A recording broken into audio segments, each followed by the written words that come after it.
They told me no one lived in apartment 9A. But every night, I heard her humming through the wall.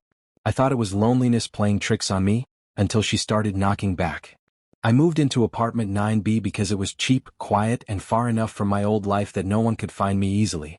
I'd broken off a relationship that left me looking over my shoulder more than I slept, so when I saw the listing, a top-floor unit in an old building with a view of the city, I signed the lease that same day. It didn't matter that the paint was peeling or that the hallway smelled faintly of mildew and old pipes. It was mine and it was peaceful. At least that's what I told myself.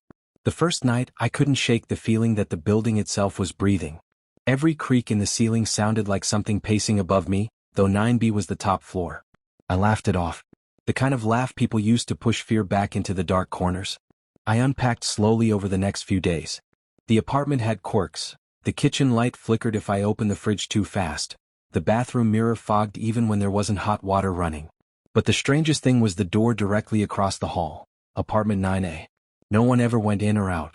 Yet sometimes late at night I'd see shadows moving under the gap. Once I even heard humming. A woman's voice, soft, tuneless, but almost comforting. A few days later, I met the building manager, Mr. Keller, a short, tired man with deep lines on his face and nicotine stains on his fingers. When I mentioned the humming, his expression changed like I'd said something forbidden. He muttered, "You must have heard the pipes. Nobody lives in 9A. That stuck with me. Because I'd seen a shadow move there again the next night. The next week passed with little sleep. I'd started hearing faint knocks on my wall around 2 a.m., always in threes. They came from the shared wall between my bedroom and 9A. The first night I ignored it. The second I knocked back. That was a mistake. The response was immediate. 3 slow knocks perfectly timed with mine. Like someone was waiting for me to answer. I sat in bed, heart hammering, staring at the wall. The silence that followed felt alive. Thick, pressing like something on the other side was holding its breath. I didn't sleep again that night. By the weekend, curiosity replaced fear. I slipped a note under 9A's door that said, "Hi, I'm your new neighbor. Just wanted to say hello." When I left for work the next morning, the note was gone. When I came home, another piece of paper lay on the floor outside my door. My note, creased but returned. On the back, written in pencil, were 3 words. "Don't stay here." I dropped it like it burned. I ran to the manager's office, but Keller wasn't there.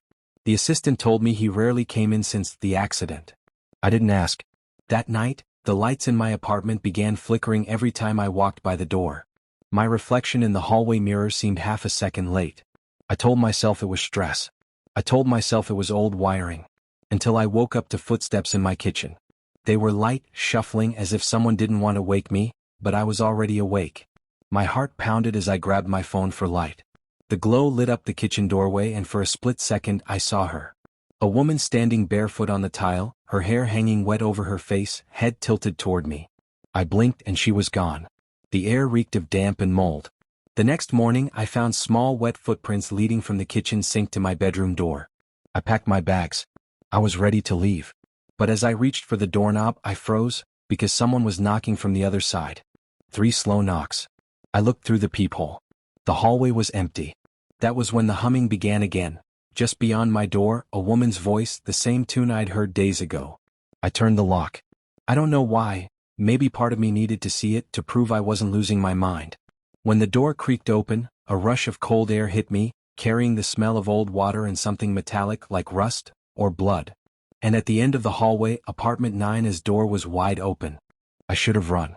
I should have closed my door, called someone, moved out that night. But curiosity, or something darker, pulled me toward that open doorway. The humming had stopped, but the air felt thick, colder with every step. My bare feet stuck to the floor as if the building itself didn't want to let me go. "Hello?" I whispered. "Mr. Keller? Is someone there?" No answer. Only a low, dripping sound. The door to 9A was open just enough for me to see the edge of a wall and the corner of a table inside. I lifted my phone and turned on the flashlight. The beam cut through the dark, revealing a layer of dust on the floor, except for a single wet trail that led inside. I followed it. The apartment was almost identical to mine, but ruined. Wallpaper bubbled and peeled. The ceiling sagged in places where water had eaten through the plaster. Every surface seemed damp, breathing like the walls themselves were sweating. And then I saw her. She stood facing the far wall, motionless. Her long black hair hung like a curtain, dripping water that pooled around her bare feet. I could hear her breathing, raspy, uneven. I froze. I didn't want to speak, but the silence made it worse. "Ma'am?" My voice cracked. She turned her head slowly, so slowly that the motion made no sound. And when her face came into view, I saw that her eyes were missing. Empty, black sockets stared back at me, leaking thick water down her cheeks. Her mouth opened wide, wider than it should, and from it came the same humming I'd heard for days. I stumbled backward, tripping over the warped floorboards. The light on my phone flickered out. When it came back on, she was gone. The only thing left was a shape on the wall, dark and rippling like a reflection in water. I swear it looked like her, pressed against the plaster from the inside, trying to get out. I bolted back into the hallway, slammed my door, and shoved a chair under the knob. I didn't sleep, didn't move. Every few minutes I heard faint drips, faint knocks. Then at exactly 3:03 a.m. the knocks started again. 3. Slow. Knocks. Only this time they came from inside my apartment. I grabbed my phone and ran into the hall, pounding on the neighbor's door below mine. A woman in her 60s opened, bleary-eyed. "You saw her, didn't you?" she said before I could speak. I nodded. She sighed, motioning me inside. "They say she was the landlord's daughter. Lived in 9A. He kept her hidden for years. People heard her crying at night, but no one did anything. One day the water pipes burst upstairs, flooded her apartment.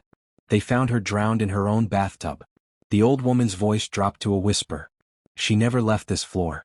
That's why it's so cheap up there. People rent it, then leave after a few nights. You should do the same, dear." By sunrise I was gone. I didn't even wait for the elevator. I ran down 8 flights of stairs, dragging my suitcase behind me. When I reached the street, the building's top windows were dark. Except one. 9's window. Something moved there, a shape standing perfectly still, watching me. I turned away and didn't look back. That night, I booked a room at a small motel 2 cities away. The relief was almost physical. The bed was clean, the lights were steady, and for the first time in weeks I felt safe. Until 3:03 a.m. Knock. Knock. Knock. I froze. The sound came from the bathroom door. I stared at it until my eyes burned. Then I saw the bottom edge of the door, water slowly pooling out from underneath. And faintly from behind the door, that same tune began to hum again. I backed away, whispering through tears, "Please, please just leave me alone." The humming stopped. And then, soft as a whisper, came her voice. "You shouldn't have left." The lights died. The air turned cold. And in the reflection of the dark TV screen, I saw her standing behind me, hair dripping, eyes hollow, smiling. They found my motel room the next morning. The floor was soaked. No one ever figured out where the water came from. The hotel staff sealed off that room too. Apartment 9B is still listed for rent online. Cheap, quiet, available immediately. But if you move in, and you hear knocking on your wall at 3:03 a.m., whatever you do, don't knock back. Because she's still there. Waiting. Listening. And she never forgives those who answer. If you enjoyed this story, don't forget to like, subscribe, and turn on notifications for more terrifying tales from Dew of Dread, where every story drips with fear, and every night brings something new to dread.